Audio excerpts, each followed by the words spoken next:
Watch thing, make me jump and sing. Watch thing, can't step on body balancing. Watch thing, whining in and out of time, with them spread out and down like cake producing. Watch thing, when the bubble and start back it up. Watch thing, make the thing explode if it's up. Watch thing, oh Lord, I am tempted to touch when them legs apart and them open it up. I say, whoa, this party I have plenty thing. Oh Lord, I say, watch thing, hey, whoa, this party I have plenty thing. Good night, ladies and gentlemen. Welcome to another edition of the Kreative Kollective Podcast. I am your host, Shomari KRL, and thank you guys for joining in tonight in another conversation with a brother of mine who I've been waiting to talk to on this show for weeks. And we're going to get to that shortly. Just want to remind everybody that's tuned in right now that the Kreative Kollective Podcast is sponsored each and every week by Travi. And just remember, Travi is the #1 ride-share app in Trinidad and Tobago. Right now, with Travi is the only ride-share app in TNT that rewards you. Earn free credit when you refer rides or refer friends using our personal referral code, right? So if you have a personal referral code, you can refer your friends and you can earn credit, right? Also, you can earn points on each of your trips to get cash back. And we need you right now to visit travirides.com/rewards. That's travirides.com/rewards to learn more information. Make your life easier with Travi. We also want to say thank you going out to Control Entertainment, always in control. Control Entertainment is a dynamic company that caters to all your event needs. Follow them now at control_entertainment. And that's control with a K_entertainment on Instagram. We are broadcasting on YouTube, Facebook, Twitch, right, all over. And right now, if it is that you're looking at this channel for the first time, we need you to subscribe to our page. Subscribe to the Kreative Kollective Podcast YouTube channel. Make sure and subscribe now. Follow us on Facebook as well at the Kreative Kollective Podcast. Follow us on Instagram at the Kreative Kollective Podcast. And we are also on Twitch. So shout out to everybody that's joining us on Twitch tonight as well. Make sure and follow us across all those platforms. And we want to say good night as well to our streaming partners at GMGT Live, Good Music, Good Times in New York City. GMGT, where the culture lives. Thank you for GMGT for continuing to host us each and every week. Also, for the people that may be following us on TikTok, thank you for all the comments on the TikTok page that we have. And we are inviting you guys to please follow our TikTok page at TKK Podcast. That's TKK Podcast. The Kreative Kollective Podcast is on TikTok as well. All right. So tonight, I have to say, I'm really, really happy to have my guest in the show tonight. And I'll tell you something. My guest is on his way right now to get a flight to Trinidad and Tobago. So we have very limited time of guests who are going to get into shortly because we're waiting for him just to connect and come into the room. I have to say also, shout out to everybody in St. Vincent and the Grenadines. I always tell people that Vinci is like my second home. And this is a really, really good moment for me right now to be able to display the culture and the country of itself. And I'm looking forward not just of having my guest tonight from St. Vincent, but to have many other talents from St. Vincent. I've been talking to people for years about St. Vincent and the Grenadines and why I have so much of a love for St. Vincent and the Grenadines. So tonight we hope to start something with the podcast, with my guest, and I'm hoping that we can have more artists and acts from Vinci on this show in the coming future. I know plenty of them, so I'm going to reach out to you guys very, very soon because, as they know, I rep for the culture, and it's very, very good that we can have this discussion tonight, all right? So, as I said, my guest is getting ready. He has to hit a flight very shortly. Usually during the show, we take some questions from individuals, but tonight we may just be able to get to your comments alone. So if it is that just comments we're going to get to tonight, we're going to try to bring up the comments during the live. So while you're here, you're going to see your comments popping up at the bottom of the screen. If we can't get to some questions, we'll do that. But I really don't want my guests to miss his flight. So let me take one quick Travi pickup, because as I said before in the beginning, we are sponsored by Travi, the #1 rideshare app in Trinidad and Tobago, and we're going to come back with Skinny Fabulous right after this, all right? So this is the Kreative Kollective Podcast. Skinny Fabulous is inside tonight.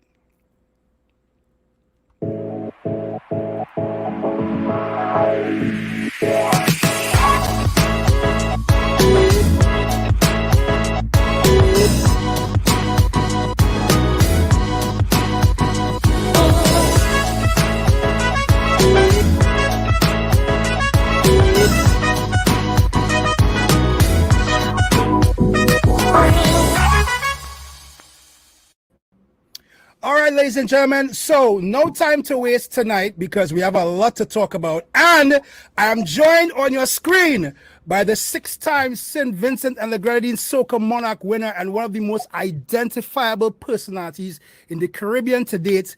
He has not just captured audiences with his hit songs such as Behaving the Worst, Blinking Bad, and his Monster Collab Family, just to name a few, but he has also written songs for the major players in the soca world. He usually says that he is 135 pounds, but it's safe to say that he is considered a heavyweight in the soca industry. So, ladies and gentlemen, Mr. Gamal Doyle, a.k.a. Skinny Fabulous. Skinny, welcome to the program today, my brother. Yeah, man. Thanks for having me. A nice little setup in JG. Yeah, once you come on this podcast, you go and get a nice setup. Once you come here, you go and get. Now, I want to let everybody know. What I want to let everybody know that we have Skinny for a limited time today because Skinny actually is catching a flight to come and meet us here in Trinidad and Tobago. So the conversation might be a little bit condensed. But at the same point in time, we've been talking about this for weeks. I know you're busy, your schedule has been crazy. I actually want to start there. I mean, you've been to Dubai in the last couple of days. You just did a show in New York City last night. You're heading to Trinidad, as I said, for a couple of days here. How does it feel to be still having your nostrils abused before you go into different countries? Is it something you're getting accustomed to or not? You don't get accustomed to it, bro. And I mean, because it's so inconsistent the way these tests are done by different nurses. Is that one time somebody just barely make a little swab, and then another time it's brain surgery and it's back of your head you're feeling this swab, you know? So it doesn't get any better at all, and it's pretty annoying. So traveling has become a hassle. Right. But getting to the destination is the hassle, but the traveling itself is not my issue, you know. Like the idea of being all over the place is works for me. Yeah. It's actually become a part of.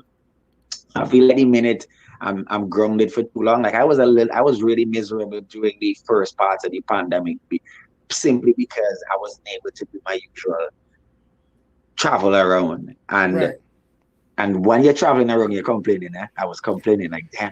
That's funny. Like we'll be in airports. It's like, dog, we had to wait till our next flight. Yeah, this. But then for that period of time when you're not anywhere, it's like, yo, I can't go a place right now. Boy, I miss delayed flights. I miss sitting down in the waiting for flights with the pandemic, you know.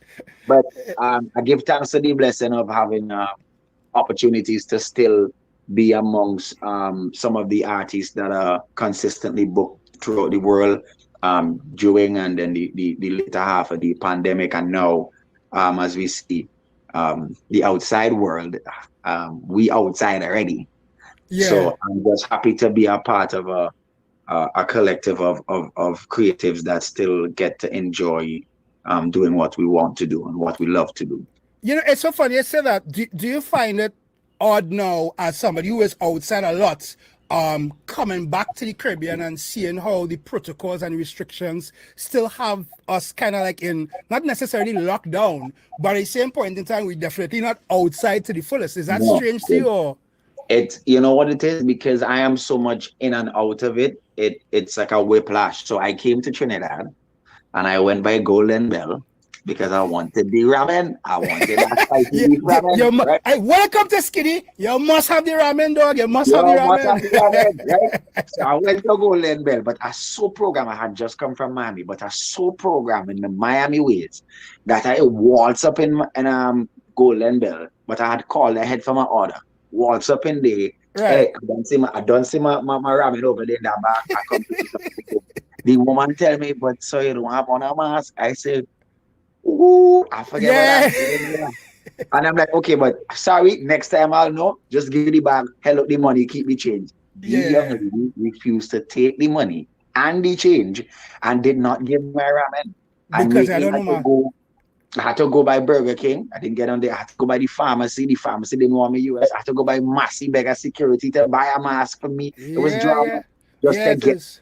So I understand that it's not a lockdown, but if you're accustomed to a certain type of freedom outside, then it feels very restrictive. And I hope that in the near future, we get to a place where we kind of understand that if we were to deal with the common cold, which is also a virus, in this type of way, will always be this way. We have to, at some point in time, work on our immune system and realize that we just had to work through this thing.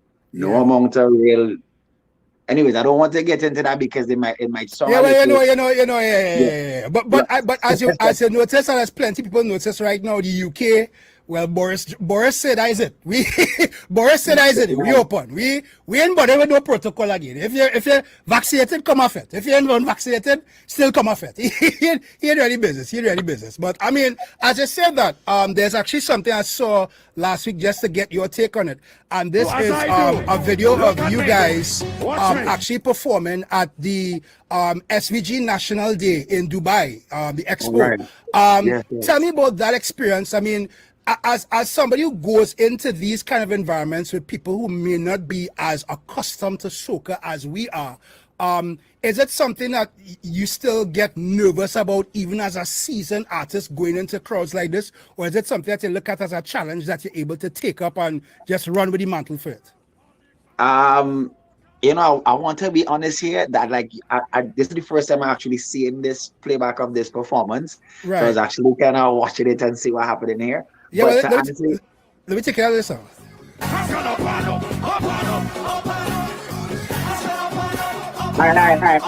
We did. Right.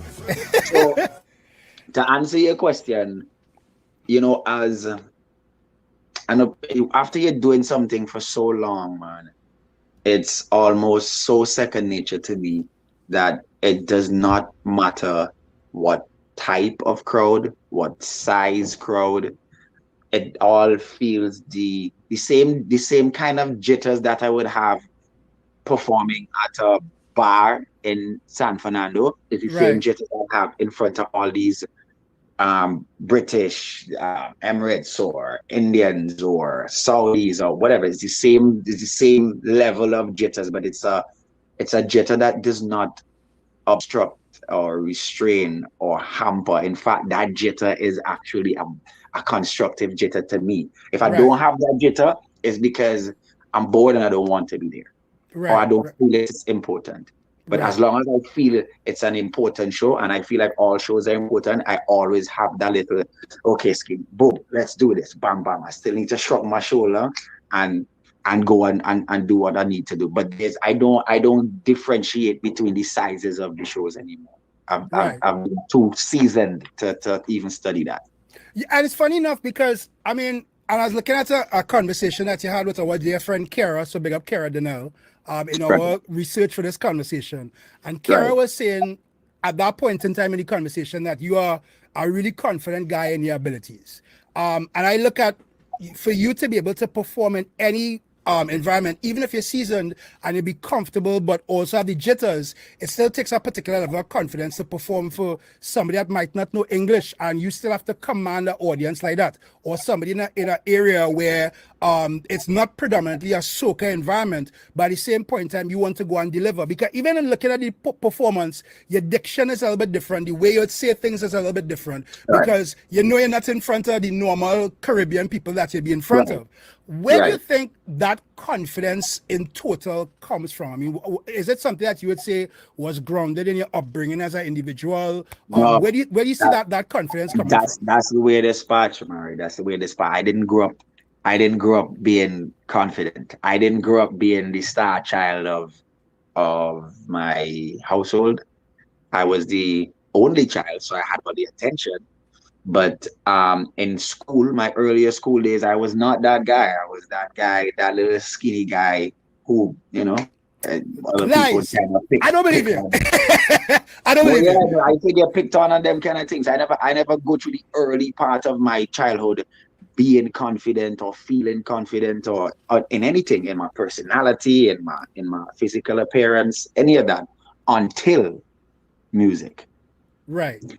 Music is what gave my personality confidence. Through music, I was able to develop a sense of self and a sense of worth that eventually became a sincere and legitimate part of my psyche. You know, I don't have to put it on anymore. It is there. But I know the root of that confidence came from music. The love I got from music and the love I gave to music, it ended up just building a type of confidence. So like when I'm on that stage in Dubai, and here's something I want to share with even upcoming artists too. Yeah. Confidence and charisma and comfort on stage, doesn't matter what language, what genre, it translates to a crowd. If Facts. you're up there and you shaky within your own head, trust me, they sense that shakiness. You go up there confident. They never hear a word of anything that you said, or they've never heard a song from you. But you're so confident and collected in how you deliver what you're doing. They feel it. Crowds just feel it. When you're being affected by the music that's happening behind you and you pay attention to the mess ups behind there, if you notice, a crowd would feel that you're frustrated and they will Correct. absorb that energy, and all of a sudden the whole energy in the crowd will drop. Correct. So you have to always manage your energy to manage their energy, you know?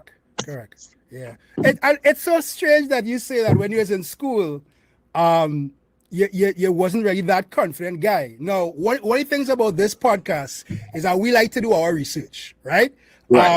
Funny enough, if you go on YouTube and you type in Skinny Fabulous interviews, there are 5 interviews that comes to the top of it. One of which is from 20-something odd years ago. Do you know which one I'm talking about? Yes, when but you see, I had already discovered music.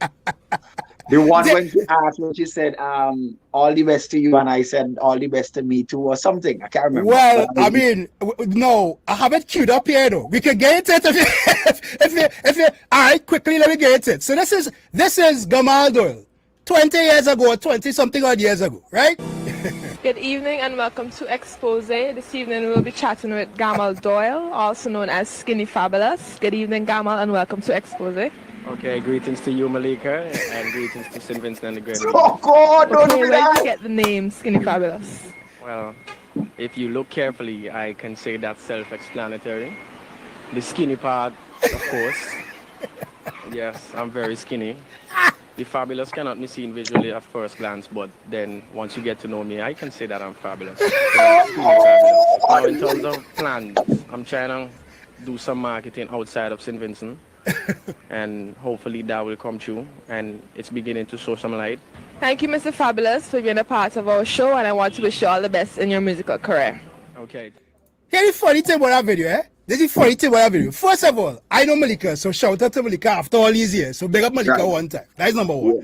2, it was the way that you delivered, how it is you came up with the name Skinny Fabulous. As you rightfully say, you know the skinny, as you can see, you're skinny, but at the same point in time, the fabulous cannot be seen or heard or something like that. So for you to say that point in time, yeah, I still wasn't this confident guy. And we looking at that video, it kind of hard to believe that a little bit, you know. Yeah, I know. But you see, I was saying, like, I had already discovered music by the time that interview was happening. Right. You understand? Prior to that, some years before that, you couldn't get me in front of a camera. You couldn't get me to speak like that because it just would not have been me. She's talking to me now because of music. I know this, so I know I have a limelight, and I know that I need to prescribe the behavior that I need to become. Yeah. And so I became that. Yeah. I get that.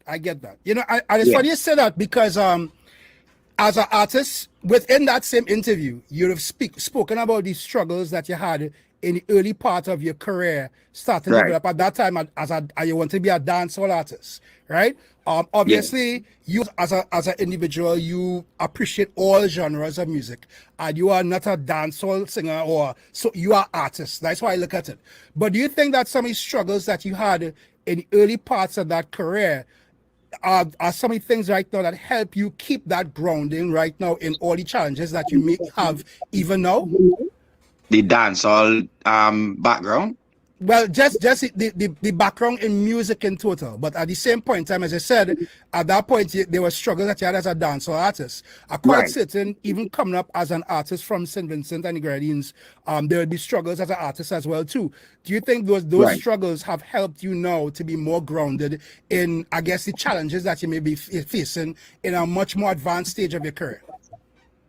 Yes, I would definitely think so, because I got a type of rejection from dancehall. I want to say from dancehall, not the industry, but a type of, not self-rejection, but a coming to grips with what it means for a young guy from St. Vincent and the Grenadines going into Jamaica trying to be the next bounty killer. Like I followed that dream until the dream itself had to clash with what is realistic of your geographic background, your cultural background. It is you asking a whole audience, a whole country, Right. to accept something that they know is not legitimately yours. Yeah. And I went to Jamaica. I worked with Kid Pridge, Daseka, General Degree, Ritty, Beanie Man. I met all the persons that I needed to meet, and they was like, "Yeah, you're bad, boy. Yeah, boy, you're bad." But it's still a bad in a. It was a novelty. Right. It's just like when Beanie Man came to Soca and he's saying Carnival is pumping. We just we rate the song, but we don't know say Beanie Man is a Soca artist. Right. Beanie Man is just a man who sing a Soca song. So that's Correct. how. Correct. And so what the lesson I learned from that is, man, sometimes you can chase something and you owe it to yourself to chase it to the very end. Yeah. You owe it to yourself to chase it to the very end, but you have to know when to not throw in the towel, but to modify your dream.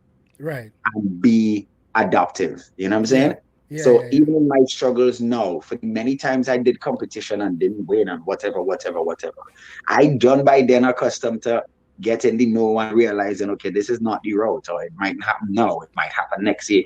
You know what I mean? So even for young and upcoming men, all them knows and declines and things, they will end up being a part of your story and a part of what makes you you. It's so funny you say that too, because like you again, as I started off saying, 6-time Soca Monarch winner, and one of the most notable individuals from St. Vincent. But I know it is, right? I'm Trinidad and Tobagonian, and I know that there are a lot of artists who mash up in the country. And when they come to Trinidad for Soca Monarch or they come to perform, they really get the kind of love that they would have gotten back home. And I know a shout out to all the guys like Hyper 4000, Hans, and these guys who are Soca Monarch winners in their own right. And they come to Trinidad wanting to not just represent themselves, but represent St. Vincent, feeling that they'll get a fair hearing. But at the same point in time, it's challenging to break into that market. And one of the things I was really trying to do with this show is try to give people that encouragement. You of yourself, did you go through that entire process? And what do you think was the one thing that you did to help you get past that challenge of having to break into new markets later? I would say lucky for me, I'm just a nice guy, Shomari. You know, when you're a nice guy, people tend to like you. It works out, yeah. And you know, but I think because it's so much things and factors that need to stitch together to make the success out of an artist. And it's really and truly talent is the most important thing. Yes, but it is not the only thing that will guide you through the process of breaking into any market. Correct. Because you need a good team around you. You need to be open to networking. And I mean, for me, I know I was as good as my team, but I also knew that every time I was given a microphone, I made the best of it. Yeah. Whether it was actually through stage or just being in an interview, I made sure to embrace the culture of, let's say, Trinidad and Tobago, and just be of it. I never stopped to try to behave like an outsider inside Trinidad. I took the time And because when I first started to come to Trinidad, I came just as I wanted to go into the fets in the crowd and watch the performances. Although I was going to go on stage maybe in 15 minutes, but if I wanted to go and be of that, to feel it, to be a part of it, to understand it, And again, like I said before, your confidence and your comfort on a platform or a stage is contagious. When people know you're comfortable and you feel like you're there, they will accept you because there's no tension between how you're selling yourself. Yeah. So I just feel like that has always been the key for me to break into a lot of these markets. Sometimes I feel like a Bajan. My management's a different Barbados, and I feel like Bajan people just love me like I'm a Bajan too. Yeah. And clearly, Trini is my place. Can't roll it tight like this. Yeah. It come like me. I tell people and we'll segue to that quickly. I tell people that I get a lot of love in places, but something about St. Vincent is a different type of love. And you know this. There are people in St. Vincent that feel I am part Vincentian, so because of the kind of love that I've gotten from St. Vincent. And that takes me to a good segue to this. For individuals that don't know, because I always tell people St. Vincent is probably one of the most underrated islands within the Caribbean, right? And I've been saying that for years. Right. Tell people what about St. Vincent that makes it so uniquely different from all the other Caribbean islands. Well, here's what. I mean, each island would tell you, well, no, we're the best, we this, we that. But I'm going to give fair jackets to fair jacks. No, I would never. There's certain aspects of soca and cultural festivities that I would not say give an umbrella best to say St. Vincent is the best of all things. Right. But what we are uniquely the maddest about is that we party on a different type of level. Correct. And riotous energy than any other country in the world. I love that term. Riotous. Let me write that down. Riotous. Hold on there. Riotous energy. I go and put that on my next mix. Yeah. Riotous energy. I love it. I'm telling you, because it's something that happens to Vincentian men in particular. And because we grow up seeing this type of behavior as normal. We grow up having carnivals in villages with big trucks going uphill. And we're not a savannah with nice grass and things. Yeah. And we passing we might pass a graveyard, we might pass a banana field. Or as I like to say, you go down a gap, you go down a side gap, yeah. Boom. Now what happens when you go down these gaps and up these hills? You would want to run into a banana field. You might want to pick up bunch of banana. You might want to pick an orange tree. You might want to pick up somebody dashing. And what happens is that we have an energy where it became cool for Vincentians to be wild, creatively wild, but it's the most loving wild that you'll ever meet, because you will go into that crowd and it looks scary, and the minute you're in it, you feel like you're a part of a family of just wildness. Yeah. And a man will push you, but still make sure you don't fall down at the same time. Yes. Into that. And trust me when I tell you, that energy cannot be replicated or will not be found anywhere else. Grenada just come a little close because they have the little pigs and the crabs and the frogs in their bucket when they're doing the thing. But that is a different aspect of it. We're talking about just regular party in a crowd. Vincentians party on a whole nother level. Point blank. No, you're right.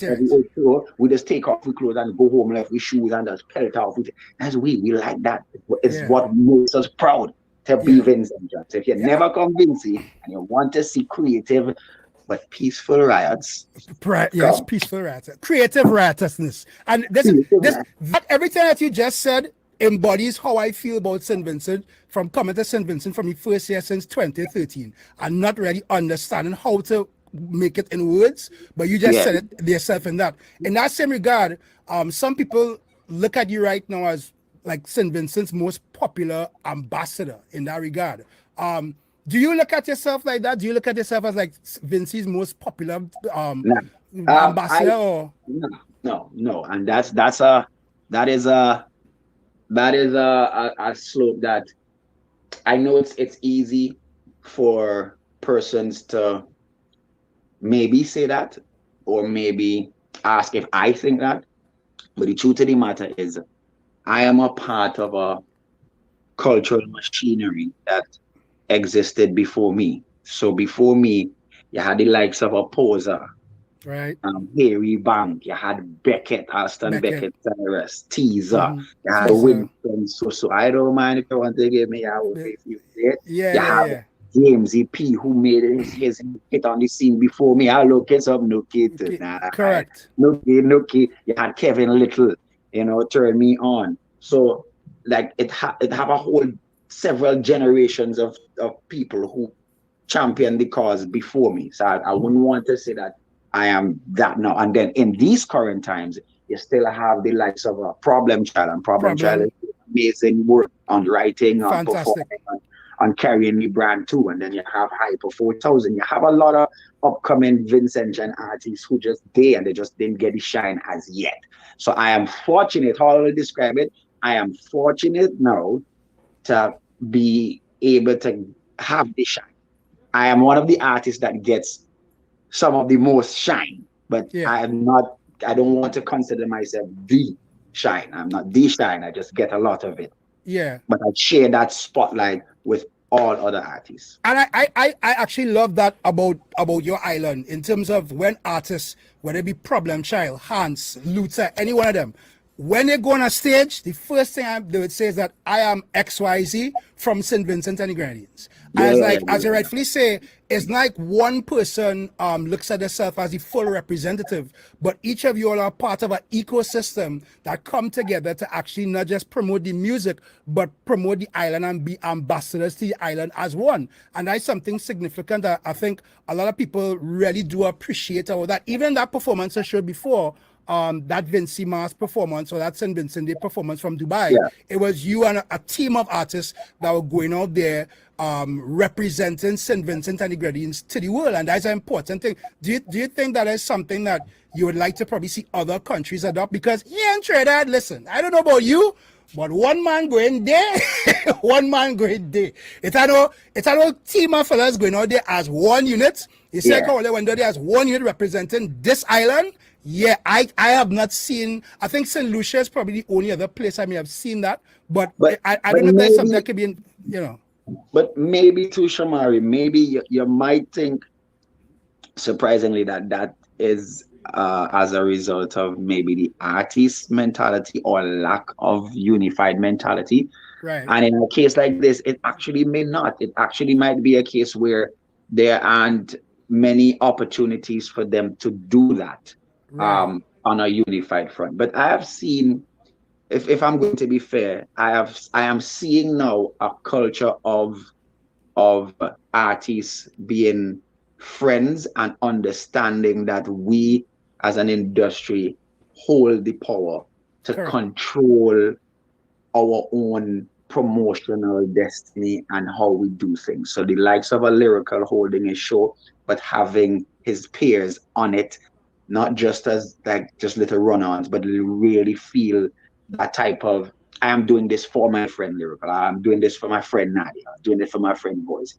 I am slowly seeing a sense of unity, but I get what you're saying, because it's still not under the umbrella of promoting maybe Trinidad, but it's on the umbrella of supporting each other as friends. But that is still the foundation that is required for them to be able to support each other on a national level. I just don't think that maybe there's that opportunity for them to do that. But I think I have no doubt that a lot of the artists that I've met from Trinidad, they would be full game for that. Yeah, I agree with that. Ladies and gentlemen, as I said, Skinny has to catch a flight just now, so we're going to keep him for 10 more minutes and then send him on his way. I know we usually get into questions during the live, but as you see the comments coming up, we'll have the comments during the night, but I don't want to keep Skinny from coming into Trinidad and Tobago. We'll take one or two. We go. Yeah, one or two. We were talking about, that kind of unity that you see with artists, and I always give full kudos, or we like to say in Trinidad, I like to give flowers to artists like Hans, Problem Child, Hyper, and the rest of these guys that are now being able to build that machinery for themselves. And it's talents that people in other parts of the region may not have heard, but when you hear the talent, it's identifiable. I always tell people I love Hans in terms of some of the music he puts together.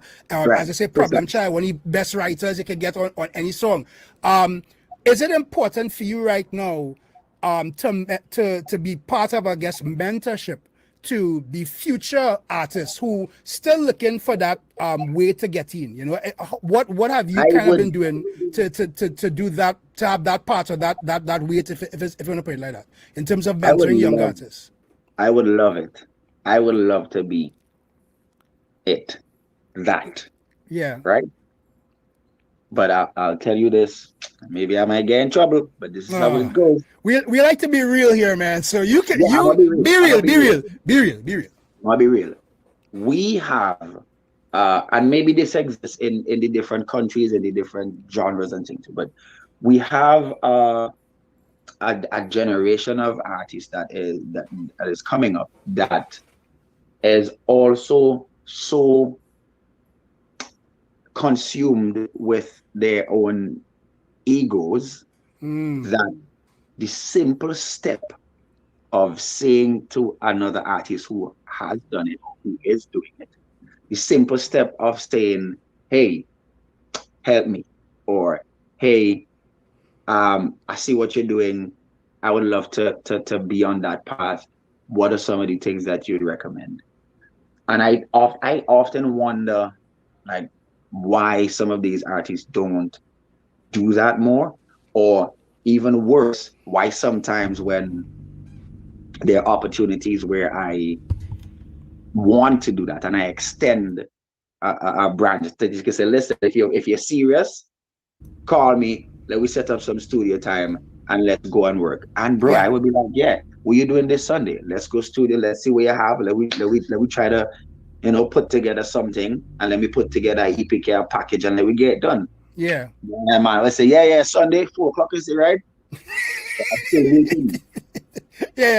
waiting. I'm still waiting. And I mean, so it's like sometimes is you want to be that to other upcoming artists, but some of them just they don't want it. I laughing because they say, hey, let me put together EPK. And I real fellas out there that don't even know what EPK is. Like, I have an EPK, and I remember sitting on and telling a guy, yo, I go and send him my press kit. And it's like, what? I was like, you got that? It's like, yeah, I mean, at the end of the day, it's a DJ trying to market yourself. So not everybody will know that your big song is, or you played here, but people have to have a point of reference. And I think it's important now that a lot of artists look at the business side of the music, in addition to the music itself. And that's something that I guess you're speaking to, correct? Yeah. I mean, here's an example, and not to segue from the business angle that you just brought, but like I was talking to an artist and I ended up telling him, you know, one of my bigger songs, it was actually not written by me, right? Which is a song called Watch Thing. One of my favorite songs. I love Watch Thing. Watch Thing was not written by you. Whoa. No, that is a surprise to me here. I didn't know that. And that is my hands down favorite tune. As you realize in the intro. That's my favorite tune. So yeah. Bam. See. So the point I was making to him, we're having a conversation about, okay, you have a good song here. But maybe you could get somebody else to help you with the verses. The hook is good, but there's no continuity with the vibe. So let's try to get somebody else to help with the verses. You know, okay, you have this one who really good at this, and you have another partner there who really good. Maybe y'all could work this one song together, and you could help he with his hook, and all they work it out. Nah, boy, Skinny, we don't really want no man write for me and thing, you know. No. I have to write my own thing then, bro. I have to write my own thing. And then I told him, I say, bro, I have already proven myself as a good writer, you know, right? Correct. I don't have that to prove again. Understand that some of my favorite work, I actually accepted it from other artists. Yeah. Wetty Beats is who write Watch Thing. Yeah. Right? Yeah. And when Wetty Beats presented it to me, I had zero ego. As either I like it, it sounds good, it could work. That is the end of it. The product is what takes priority, not your ego or what people will say about the biggest soca artist in the world, the king of soca, hands down. He understands what it means to get creative elements from writers. Correct. You're not there to boost your ego. You're there to put out the best product possible for the people's enjoyment. That is it. As I'm saying, sometimes the ego of an artist prevents their own progress. Yeah.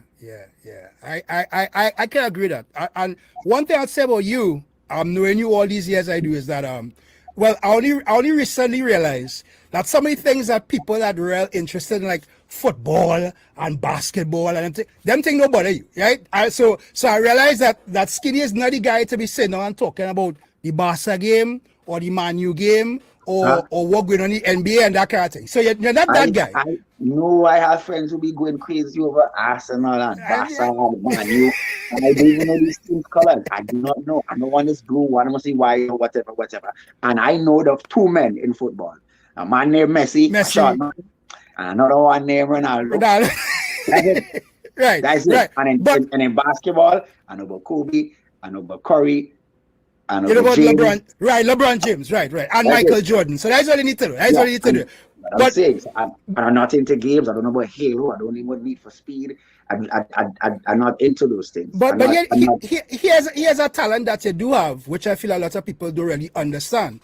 When you do attach yourself to something, you immerse yourself in it to be able to understand it to a particular level. So Skinny Fabulous is an artist, yes, but Skinny Fabulous also is the co-owner of a band, Oxygen Mass in St. Vincent. Right. And where some people might be like, well, Skinny is just the face of the band, I know that multiple times I've seen you in the band camp with Karen and others handing out costumes and going through that whole process of that. Do you think that for you, you look at that as part of a talent that you have, being able to immerse yourself so deeply into projects that you have, that you want to actually know that if tomorrow, let me just say tomorrow, Oxygen, Karen's like, yo, Skinny, I can't make it today, you could now put together the band for yourself? Do you think that is a talent that you have? Bro, is a talent and a curse at the same time. I'll tell you that. It's a curse. No, because I cannot be the face of it. Either I'm doing something or not doing it. I've never been in a business situation where I'm just the cosmetic side of it. Never. Yeah. So in the case of our Oxygen thing, it was a legitimate split effort situation, right? It was not a face thing. And why I say that blessing and a curse, because even in anything I do, I get so, as you said, immersed in the situation. That I tend to micromanage it. I want to be a part of every detail.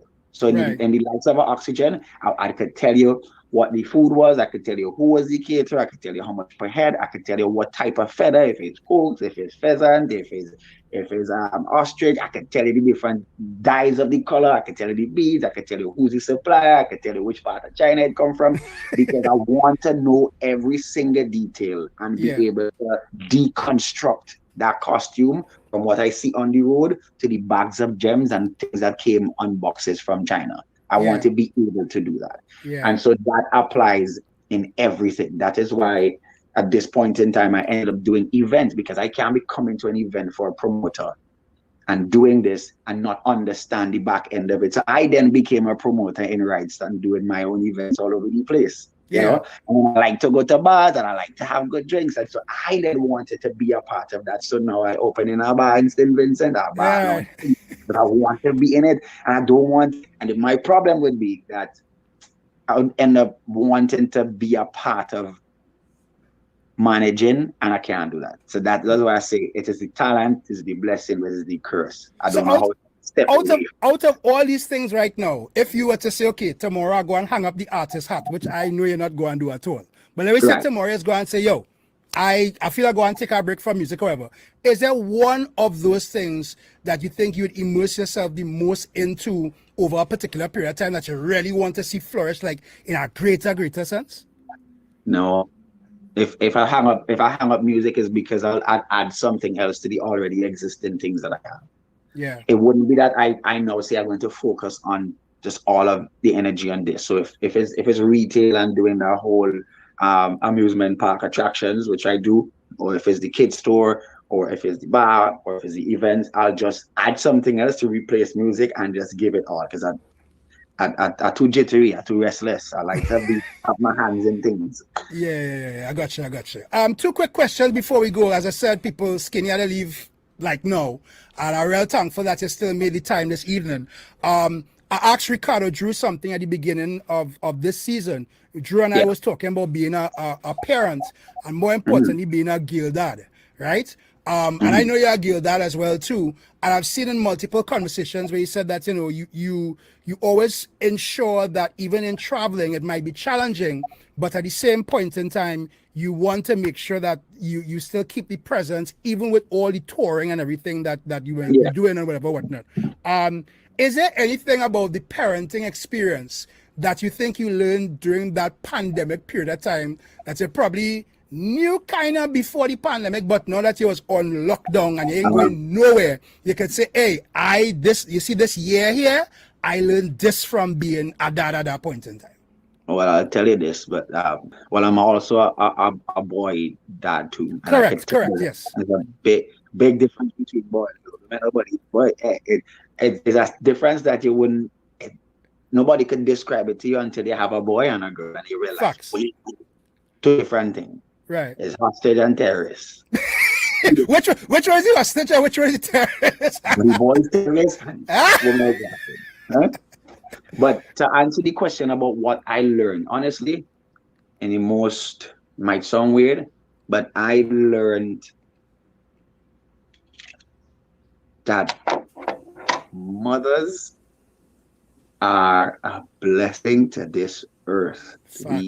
We need to appreciate mothers so much more, because remember, before pandemic, I kind of played the role of a visiting dad.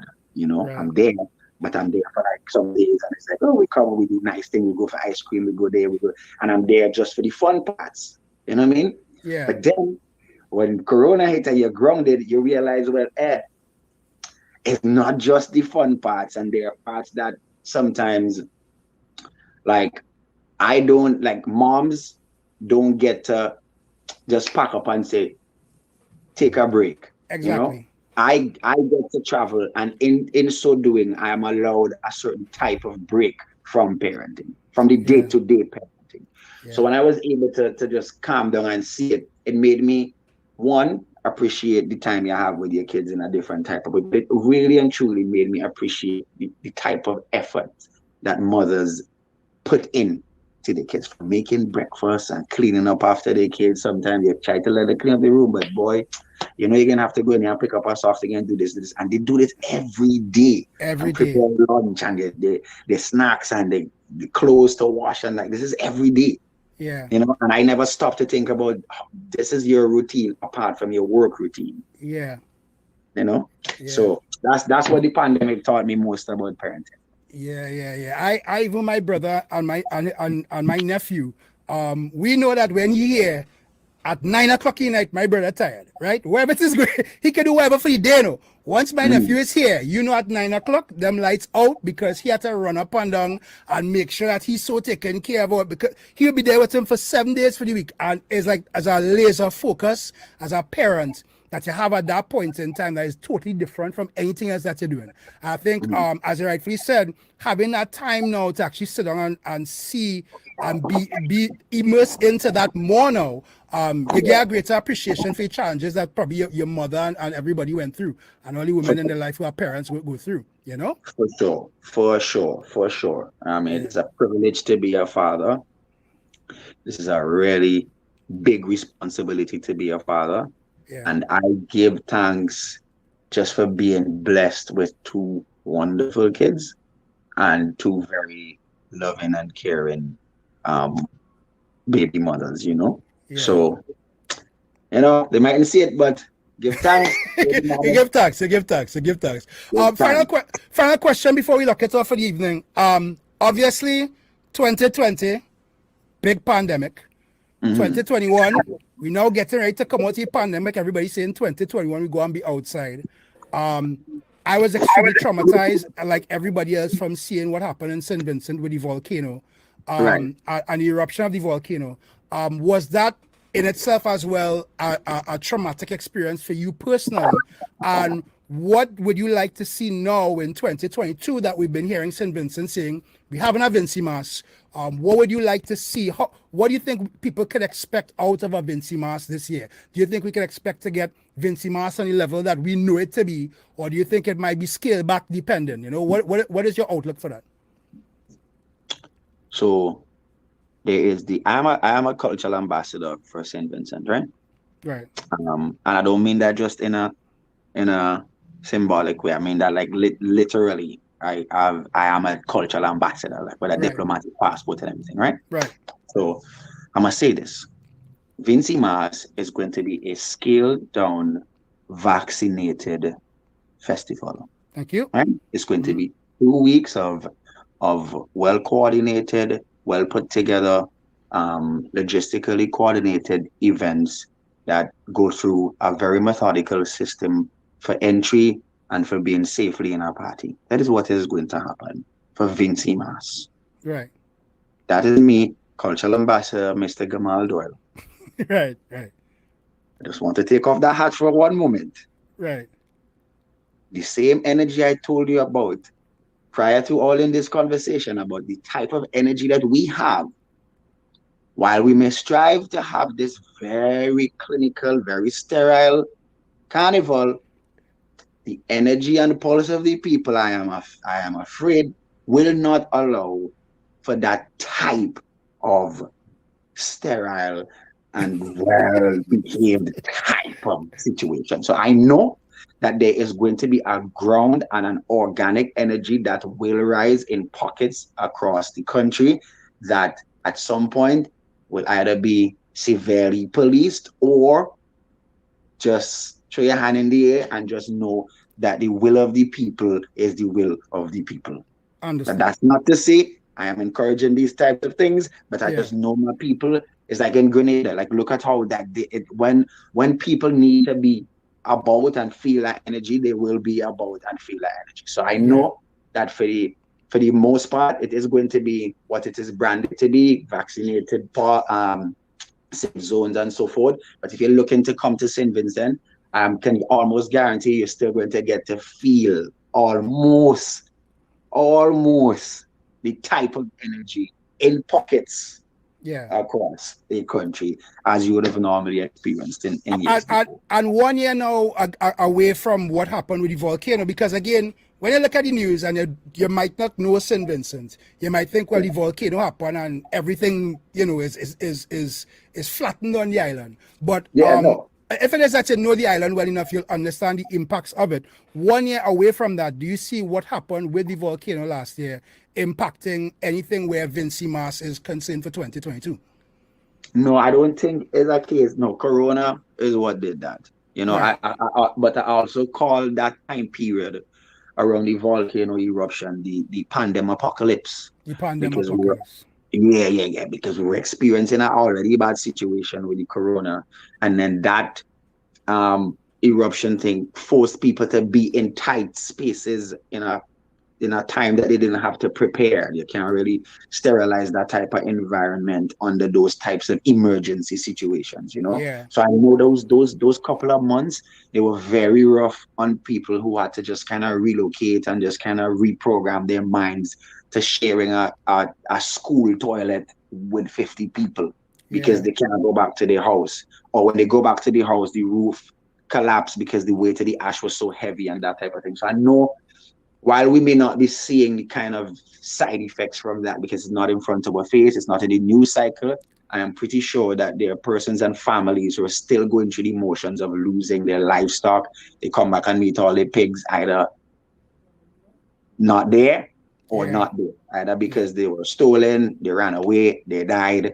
Like, you know, it's just a whole thing where people had to kind of restart and start over their lives. So 1 year later, I'm pretty sure people are picking up the pieces, but it was more a humanitarian crisis versus a structural and environmental one per se. Yeah, I got you. Well, bro, as I said, first of all, thank you for giving me time this evening. I know you have to rush to the airport. That is one. Two, thank you as well for keeping the commitment this evening. We were looking to delay, but it's like, yo, we will get it done, and we got it done. Thank you for Travi for allowing us to have commercial free time for the last 49 minutes. So we got 49 minutes straight, no ads. You know, as I always say, like I respect your work ethic. I respect again a hell out of all the artists from St. Vincent that have been doing what they've been doing for the last couple of years. As you know, I'm a huge proponent of what has happened from St. Vincent and the Grenadines. And I'm really thankful that guys like you continue to do what to do. And, you know, I'm really hoping that 2022 has the successes. And as I tell people, let 2022 be the year that everything that you may have lost in the last 2 years, you claim it back with interest, you know? So I look forward to seeing you in Trinidad and Tobago, right? And thank you so much for making the time to come on the program tonight, all right? All right, man. You don't know. All right, brother. All right, so we're going to take a quick Travi break and then come back to close off the show, all right?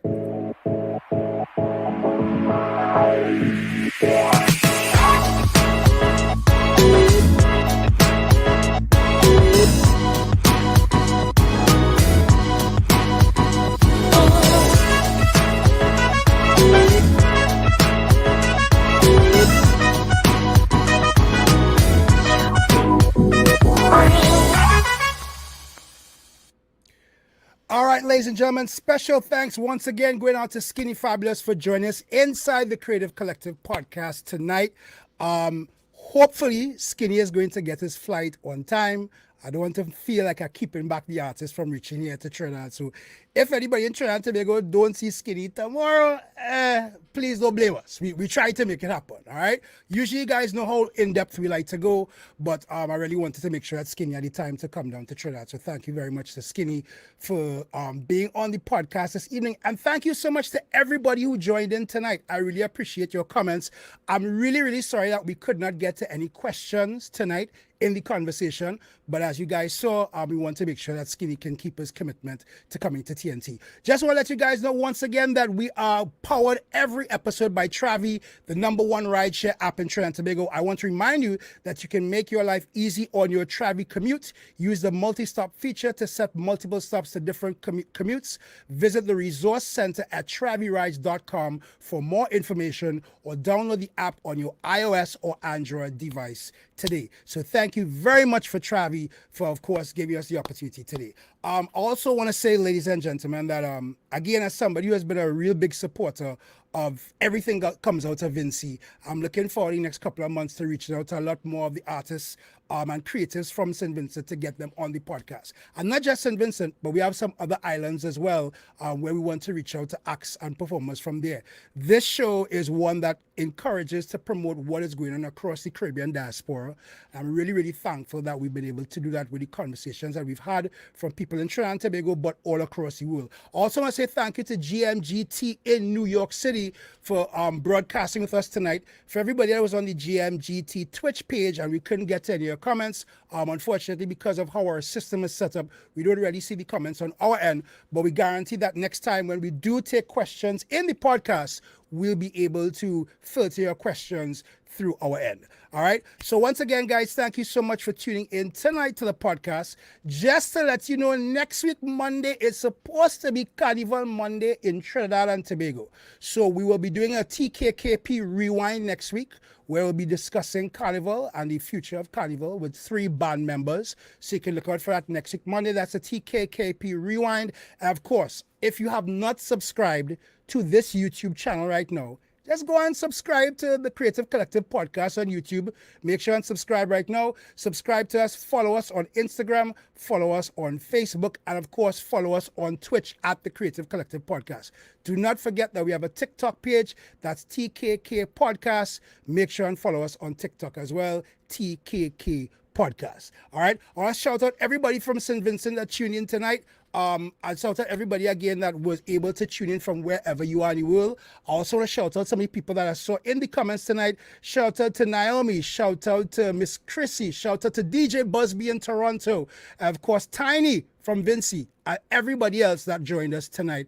I really appreciate you guys tuning in this week. All right. So we will be back next week, Monday, with a rewind episode. So make sure and look out for that. We'll also have a very special episode next week, Wednesday, which on the calendar is considered Ash Wednesday. So we have a very special episode that will be on our podcast stations next week, Wednesday. I invite you guys to look out for that. And of course, we'll be live every Monday at 8 p.m. right here on the Kreative Kollective Podcast. So thank you guys for tuning in tonight. This has been another episode. Thank you to Skinny Fabulous. Please get on your flight. See you in Trinidad and Tobago. And of course, see you guys soon right here on the podcast. God bless. I've been using Travi from day one, and let me tell you, I have not had the need for any other rideshare service. The app is very simple and easy to use. I like that I can schedule my ride days in advance and not have to wait on the day for a driver to accept my ride. Travi has made my life so much easier. I definitely recommend Travi to anyone.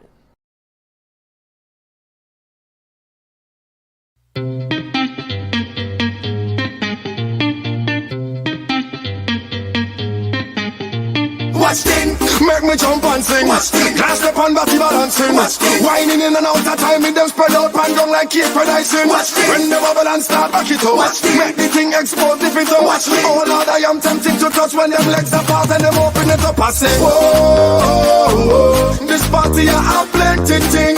Oh Lord, I say, what's thing? Hey.